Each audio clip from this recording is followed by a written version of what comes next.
नमस्कार। आज दिल्ली के चुनाव के नतीजे आए हैं और जनता का जो भी निर्णय है, जनता का जो भी फैसला है, उसे हम पूरी विनम्रता के साथ स्वीकार करते हैं। जनता का निर्णय सर माथे पर। मैं भारतीय जनता पार्टी को इस जीत के लिए बहुत बहुत बधाई देता हूं और मैं उम्मीद करता हूं कि जिस उम्मीद के साथ और जिस आशा के साथ लोगों ने उनको बहुमत दिया है, वो उन सभी उम्मीदों और आशाओं पे पूरा उतरेंगे।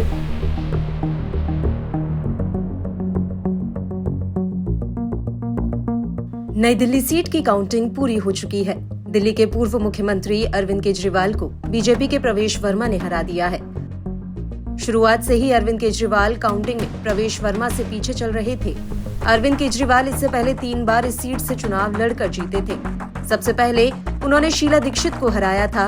दूसरी बार 2020 के चुनावों में केजरीवाल करीब 21,000 वोटों से जीते थे, लेकिन अब उन्हें हार का सामना करना पड़ा है।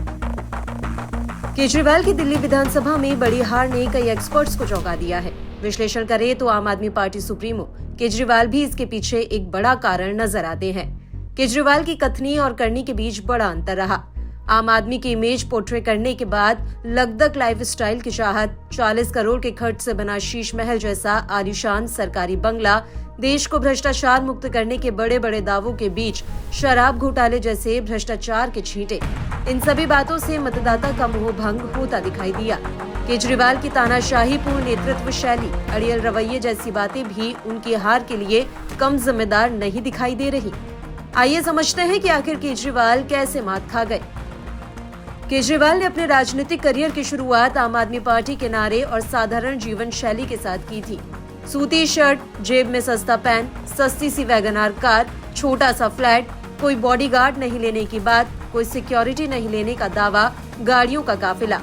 सीएम के रूप में मेट्रो में यात्रा से शुरुआत करके फिर शीश महल तक पहुंचने का सफर शायद लोगों का उनके प्रति मोह भंग करने के लिए काफी था। उनकी पार्टी का नाम ही आम आदमी पार्टी था, जो आमजन के साथ उनकी पहचान को दर्शाता था।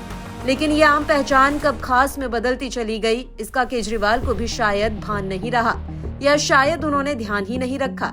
वे जनता को अपनी जेब में मानकर चल रहे थे, या उन्हें अपनी फ्रीबीज योजनाओं पर इतना गुमान था कि वे इसके आगे बाकी सभी मुद्दों को गौर समझने की भूल कर बैठे।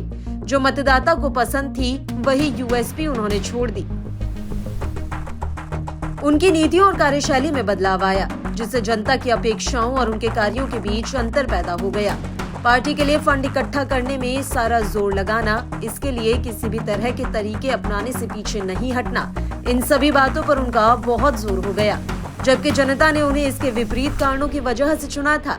जनता की नजर में वे आम आदमी थे, उनके पास संसाधन नहीं था। जनता उन्हें पॉलिटिक्स में चेंज लाने वाले नेता के तौर पर अपना समर्थन दे रही थी, लेकिन उन्होंने इसकी जगह बाकी पार्टियों वाला रास्ता अपनाने की कोशिश की, जिससे जनता उनसे दूरी बनाने लगी।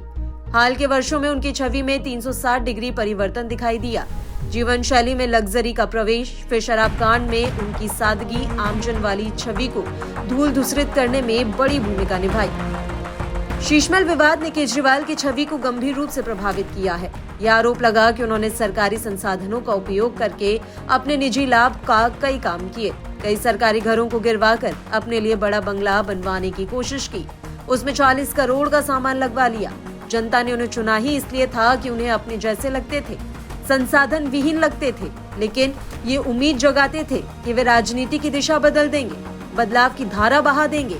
लेकिन जितनी जल्दी उनकी छवि बदलती दिखी, उससे आमजन को बहुत निराशा हुई। यही निराशा ईवीएम में परिलक्षित होते हुए दिखाई दे रही है। शराब घोटाला मामले ने भी उनकी कथनी करनी के बीच का अंतर लाकर सामने खड़ा कर दिया। एक ऐसी पार्टी जिसका जन्म ही भ्रष्टाचार के आंदोलन पर हुआ हो, उससे लोग इतनी जल्दी इतने पतन की उम्मीद नहीं लगाए थे। उन्हें बहुत चोट महसूस हुई। उनका दावा था कि वे राजनीति में नैतिकता और शुचिता की राजनीति करने आए हैं, लेकिन गोवा और गुजरात चुनावों में उन्होंने जिस तरह से पैसा खर्च किया, भाजपा ने उन पर लगे आरोपों को हर क्षण हर प्लेटफॉर्म पर फैलाने का प्रयास किया। इन विवादों ने जनता के बीच उनकी विश्वसनीयता को बेहद कमजोर कर दिया। ये हार बताती है कि आप वादे करके तोड़ेंगे तो फिर जनता माफ नहीं करेगी।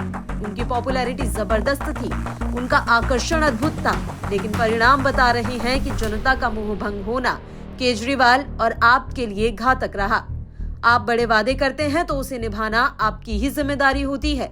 केजरीवाल की किसी दूसरी पॉलिटिकल पार्टी जैसी शैली अपनाने के कारण लोगों को लगने लगा कि वह अपने मूल सिद्धांतों से दूर हो गए हैं।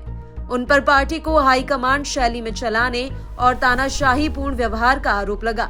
पार्टी के बड़े से बड़े नेता भी पिछले कुछ समय में उनके इसी रवैये के कारण पार्टी से दूर होते गए या बाहर कर दिए गए। केजरीवाल की छवि में आया बदलाव उनकी राजनीतिक विश्वसनीयता को भी प्रभावित कर गया।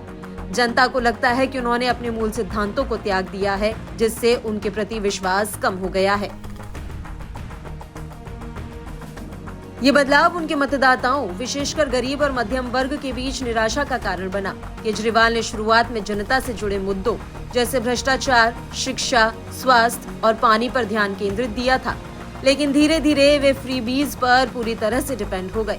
अब केजरीवाल को ये सीखने की जरूरत है कि अपनी छवि को कैसे एक जैसा बनाए रखें, मुद्दों पर अपनी जोरदार पकड़ लगातार कैसे दिखाएं, लोगों से जुड़ाव और संवाद के साथ कथनी करनी का भेद ना रखें।